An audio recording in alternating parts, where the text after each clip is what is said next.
Salut mon Cracky News, c'est Stéphane de l'école de catch Aya.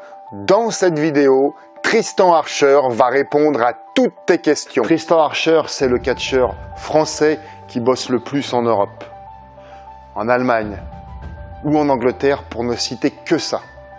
Et autant te dire qu'il faut avoir un certain niveau et un sacré niveau pour aller lutter en Allemagne et en Angleterre. Ce sont deux pôles qui s'ouvrent au monde du catch qui explose actuellement en attendant notre tour, nous, en France. Tristan Archer, c'est également Clément Petiot à la WWE. Tristan Archer, c'est le catcheur français le plus connu à l'international. C'est aussi l'ambassadeur de notre école de catch Aya. En attendant, télécharge tout de suite ici le guide de musculation pour te permettre de te mettre en forme pour commencer le catch ou pour t'entretenir au catch. Tristan, c'est à toi. Salut les révolutionnaires, c'est Tristan Archer. Voilà une nouvelle vidéo pour l'école de catch Aya. De nouveau en voiture, mais ça c'est pas très grave. Du moment que vous m'entendez, c'est le plus important. Voilà, donc tout ça pour vous parler des stages et des questions qu'on me pose souvent par rapport au stage, d'avant de faire un stage, parce qu'une fois qu'on en a fait un, généralement on y prend goût, on revient. Voilà, ça c'est les petites questions qu'on me pose avant le premier stage. Mais avant d'y répondre, un petit rappel, du 15 au 19 avril, c'est le stage avec Tucker. Tucker, c'est quand même un WWE UK NXT Superstar, d'accord, un anglais très fort, très renommé, très technique. Voilà, j'entends que du bien de lui, j'ai vu que de bonnes choses de lui, donc franchement, honnêtement, c'est une occasion en or d'apprendre avec un anglo-saxon. Et le catch anglo-saxon est clairement le catch numéro 1 en ce moment dans le monde. Donc ne loupez pas ça. Donc pour revenir aux petites questions qu'on me pose généralement avant les stages, on me dit ouais mais j'ai pas d'école de catch à côté de chez moi. Bah, c'est pour ça en fait qu'on met en place des stages, tout simplement. C'est parce que c'est vrai que les écoles de catch c'est très dur à trouver. Les bonnes écoles de catch c'est encore plus dur à trouver. Donc quand on vous propose un stage, généralement c'est que il y a un hébergement avec. Et l'école de catch Aya vous propose un hébergement compris dans le prix du stage. Ce qui est quand même assez énormissime, parce qu'on peut aussi vous proposer des stages sans hébergement. Donc faut vous dire que ça monte très vite. Pour ceux qui ont l'habitude de dormir dans les hôtels ou pas, ça monte très vite les nuits d'hôtel, hein. Ça peut monter jusqu'à 40, 50 pour les plus bas et jusqu'à 100 balles sur la région parisienne. Donc voilà, quand l'école de stage, l'école de catch Aya vous propose l'hébergement dans le prix du stage, faut se dire ah ouais quand même, ça fait une belle plus-value quoi. Ensuite on me dit généralement aussi je suis pas prêt. Je suis pas prêt, je suis timide, je suis pas prêt, je me sens pas bien dans ma peau, je suis pas prêt, faut se lancer les gens. C'est très difficile de se dire est-ce que moi je suis prêt, est-ce qu'on est tous un jour prêts. Moi personnellement ça fait 10 ans que je catch et je trouve toujours pas que je sois une machine. Je trouve qu'il me manque encore énormément de choses pour être le meilleur, et que je serai jamais le meilleur parce que le catch c'est quelque chose qui évolue tout le temps. Être prêt, je sais pas ce que ça peut vouloir dire dans votre tête, mais c'est pas sans essayer que vous saurez si vous êtes apte ou pas. En plus, généralement dans les stages, il y a toujours un côté préparation physique qui vous permet aussi de vous dire bon bah voilà, moi je pensais que j'avais les bases et au final je les ai pas. Alors j'ai jamais eu la chance de pouvoir être encadré physiquement ou sportivement par quelqu'un. Le stage ça va me permettre à moi maintenant de me lancer et de me prendre en main.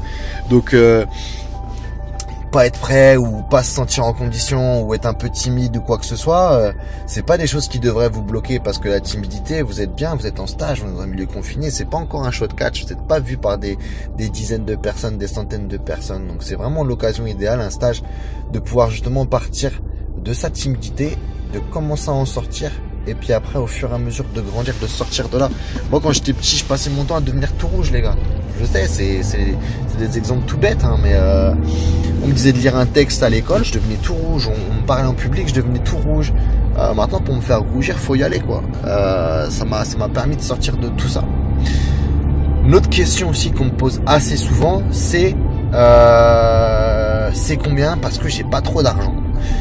Ça, c'est la question qui me fait un peu grincer des dents, parce que la vie, les gens, c'est pas gratuit, malheureusement. hein, ça serait beau hein, si c'était gratuit. Mais le problème c'est que ça ne l'est pas du tout. C'est même tout l'opposé. Donc je comprends que ce soit pas facile. Mais après, il faut se donner les moyens de réussir. Je suis parti au Canada, ça m'a coûté plus de 7000 €.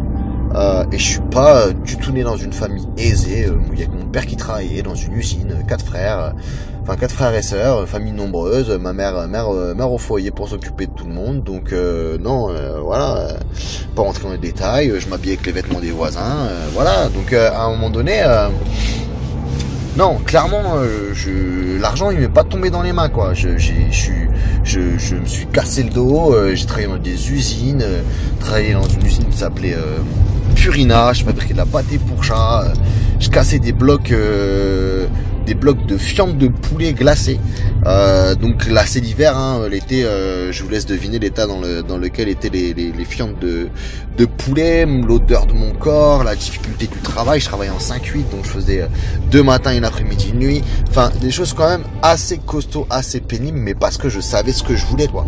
Je voulais partir faire du catch et je payais mon propre loyer. J'ai arrêté de vivre chez mes parents à 18 ans parce que ben, je voulais pas être un poids financier pour eux. Donc dès que j'ai pu partir, je suis parti.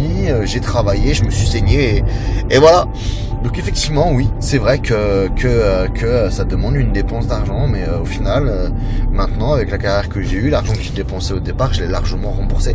Donc voilà, plus les voyages, plus plein de choses. Donc au final, c'est un investissement qui rapporte énormément et pas que sur le plan financier, comme je dis, les voyages, humainement, on rencontre des gens incroyables, des gens qu'on n'aurait jamais rencontrés ailleurs et avec qui on se lie d'amitié vraiment très très forte. Je pense à Tommy, Alistair Black, pour ceux qui suivent la VVE et qui suivaient pas l'Indy avant. Voilà, c'est quelqu'un que j'ai rencontré sur le circuit, avec qui je me suis très bien entendu et qu'on garde un lien très fort.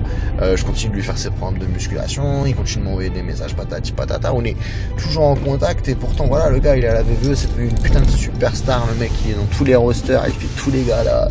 Bon bref, mais ouais voilà, la question de l'argent franchement c'est pas une question qui devrait se poser comme ça.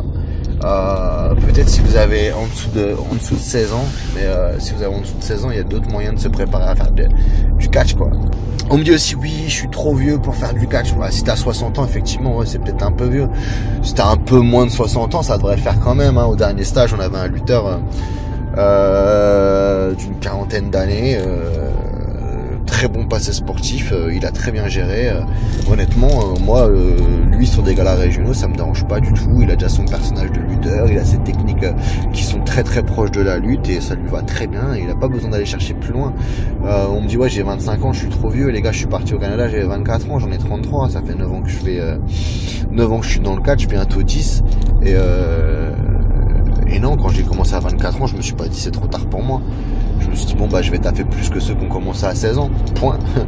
Il y a pas d'âge limite pour commencer à faire du catch. Hein, donc voilà. Hein, même si j'arrête pas de dire à tout le monde, je suis trop vieux pour ces conneries, parce que c'est normal. Au bout d'un moment, le corps il a un petit peu mal avec tout ça. Mais 20, 24 ans, 25 ans, 26 ans, 30 ans, c'est pas du tout des âges trop tardifs pour faire du catch. Après à 30 ans, il faudra juste taffer 10 fois plus que les jeunes pour pouvoir se faire un nom et accéder plus vite au circuit européen si c'est votre objectif. Parce que quand on commence à 20 ans, on a un petit peu plus de temps, on peut faire plus d'erreurs. Quand on a 30 ans, on a un petit peu moins de temps, c'est tout. Il faut juste faire moins d'erreurs et bosser plus que les autres. C'est tout, c'est comme ça que ça marche. Hein. On n'a rien sans rien, comme on dit, comme j'arrête pas de le dire. Moi, par contre, après le stage, le but du jeu, c'est que vous ayez la mentalité de gagnant, quoi. C'est-à-dire que peut-être qu'au début du stage c'était pas ça, au milieu du stage ça commence à aller, puis à la fin du stage vous dites putain ouais c'est ça que je veux faire, fuck, c'est bon c'est fini le matin, j'arrête de me lever à 11h, non je me lève à 8h, je fais des pompes, des squats, des abdos, je prends mon petit déj, je vais à la salle l'après-midi, enfin c'est ça le but du jeu des stages aussi. Donc j'espère que cette vidéo a pas été trop longue. Et non voilà, donc j'espère que cette vidéo vous a permis un petit peu de vous recentrer sur tout ça, vous aider à répondre à ces questions que vous me posez sans cesse. Et puis j'espère que ça vous aidera à sauter le pas, parce que le but du jeu c'est de sauter le pas en fait. Si vous sautez pas le pas, personne ne le fera pour vous et ça va pas vous tomber tout cuit dans le creux de la main quoi. On n'a rien sans rien, j'arrête pas de le dire.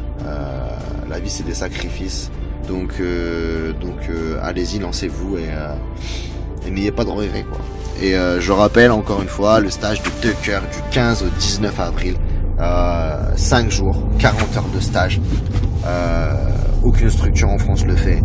Donc profitez-en parce que c'est vraiment exceptionnel, c'est convivial, on est ensemble, on apprend ensemble, on souffre ensemble, on passe des étapes ensemble, on grandit ensemble. Donc c'est vraiment top. Allez, tchuss dans le bus. Merci Tristan de tes précieux conseils. Donc si tu veux rejoindre une école de catch, si tu veux devenir catcheur, si tu veux rejoindre une école de catch, ou mieux pour toi, rejoindre l'école de Catchaya, tu remplis ce questionnaire là qui s'affiche ici et tu sélectionnes, tu choisis le jour et l'heure qui t'arrange le plus pour avoir un entretien téléphonique avec moi pour parler de ton projet de devenir catcheur, pour t'orienter, t'aiguiller. Ça sera probablement le rendez-vous téléphonique le plus important de ta jeune carrière. On a pour 20-30 minutes et ça peut même nous porter à 40 minutes. On prend le temps qu'il faut pour répondre à toutes tes questions et trouver la meilleure solution pour toi, pour t'orienter. Voilà, donc cela dit, si tu veux rejoindre nos rangs, je limite les places. Voilà, ça sera un plaisir si tu rejoins nos rangs. Donc en attendant, n'oublie pas que l'avenir appartient à ceux qui s'enlèvent les doigts.